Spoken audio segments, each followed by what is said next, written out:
One of my seminary classmates said that when she was a young girl, she was selected to play the part of Mary in the Christmas pageant.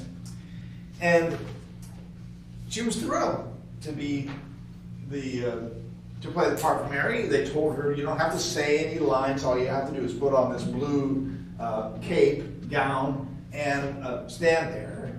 And when the angel Gabriel comes and announces that you're going to have a baby, then you just bow your head, and that's all you have to do. So that's what she did, and she was very happy to do it. And the implication, of course, was that Mary was this good, compliant girl who did what God wanted, and that my friend, as a young girl, should be like Mary. She should be quiet, obedient, uncomplaining, a good girl. Well, she grew up and went to college, and at college they had an Episcopal campus ministry, and so she started attending, and they had evening prayer, and she would often go to evening prayer. And in evening prayer, one of the things you say or sing is the Magnificat, the Psalm of Mary, which is Canticle 15 in morning prayer, and we said it just a few minutes ago. In the Bible, when the angel Gabriel comes and announces to Mary, greetings, favored one, you are going to conceive and bear a child, he shall be holy and called the Son of God. And then Mary immediately goes to visit her relative Elizabeth, who's also pregnant. And when Elizabeth sees Mary come through the door, she gives Mary a blessing. And Mary bursts into song with this beautiful, the beautiful song of Mary, the Magnificat. She says, my soul proclaims the greatness of the Lord. My spirit rejoices in God, my Savior, for he has looked with favor on his lowly servant. And then Mary goes on to say something radical. She says, God has shown the strength of his arm. He has scattered the proud in their conceit. He has cast down the mighty, and he has lifted up the lowly. He has filled the hungry with good things, and he has sent the rich away empty.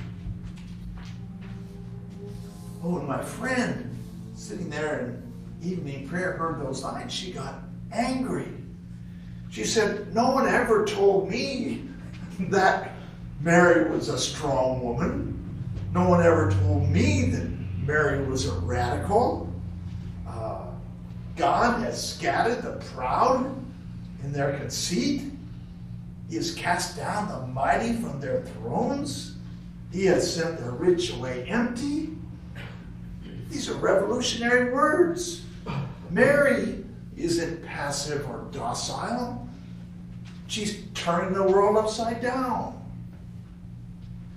So, for my friend, Mary went from being a model of obedience and humility to being a model of resistance and empowerment. And when she was ordained and became a priest and had her own church, she made sure that the kids in the pageant knew that Mary was a strong young woman with a powerful message. My soul proclaims the greatness of the Lord. My spirit rejoices in God, my Savior. Mary is empowered by God. And the Magnificat is a powerful call to action.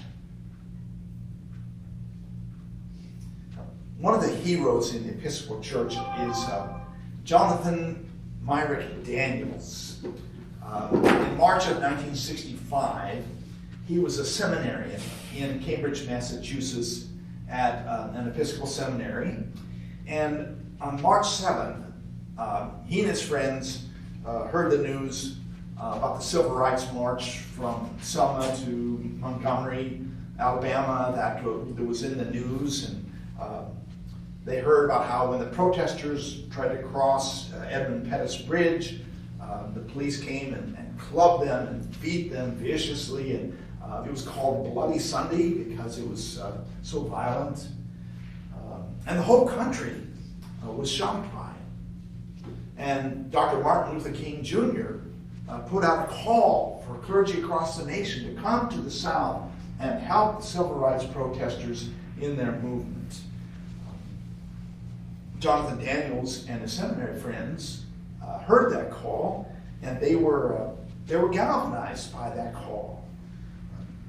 Jonathan had been reading and praying the Magnificat, and he wrote about his impact on it when he went to chapel at evening prayer and they sung the Magnificat.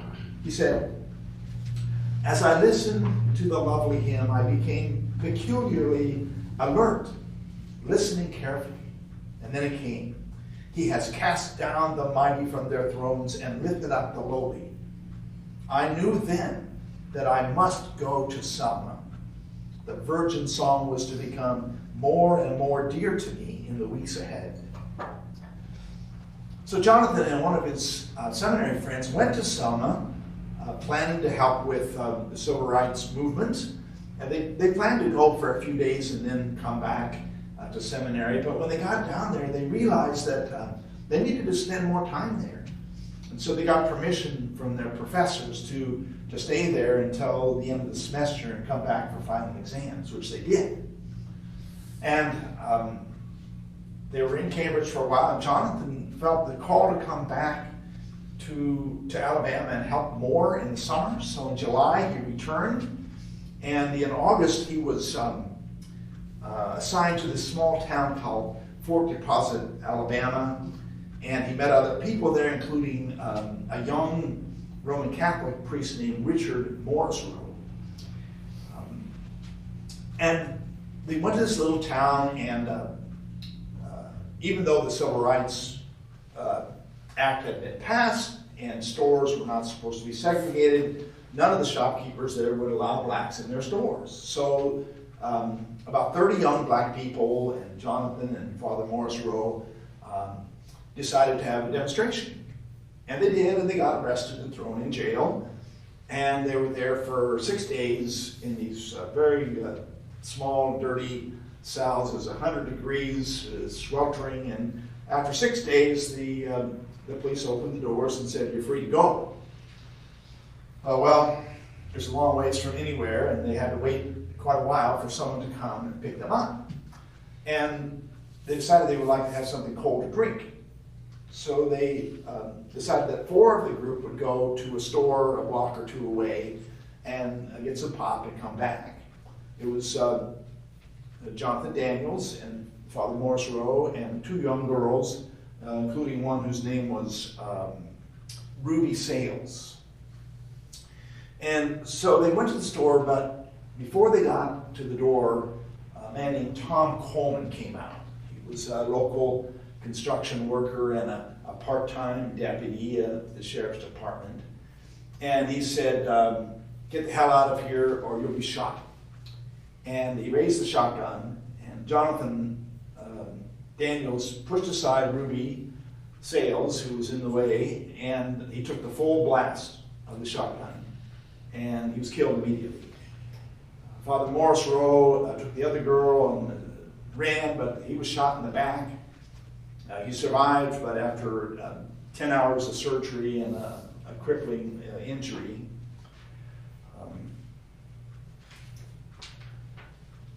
Tom Coleman was charged with manslaughter, not murder, but manslaughter. And the trial was held, and there was an all-male, all-white jury that acquitted him of all the charges, and he went free. He was never prosecuted again.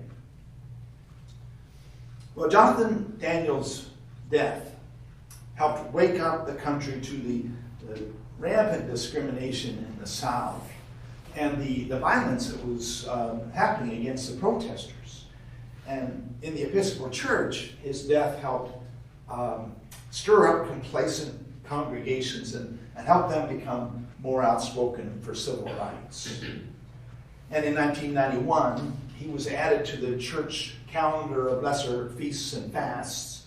And Now on August 14th, which is the day of his arrest, we remember him as one of the martyrs of the church. Sometimes we think of the Bible as a book designed to sort of maintain the status quo and to make people act morally, to sort of keep the establishment going. And we think of Mary as this docile, compliant young girl who other girls should use as an example, be nice like Mary. But in fact, the Bible is a radical document, and Mary is a revolutionary figure. God has scattered the proud in their conceit. He has cast down the mighty from their thrones, and he has lifted up the lowly. He's filled the hungry with good things and sent the rich away empty. The Magnificat calls us to re-examine the unjust structures of our world and imagine a new world where the lowly have been lifted up, the poor have good news brought to them, and the hungry have been filled with good things.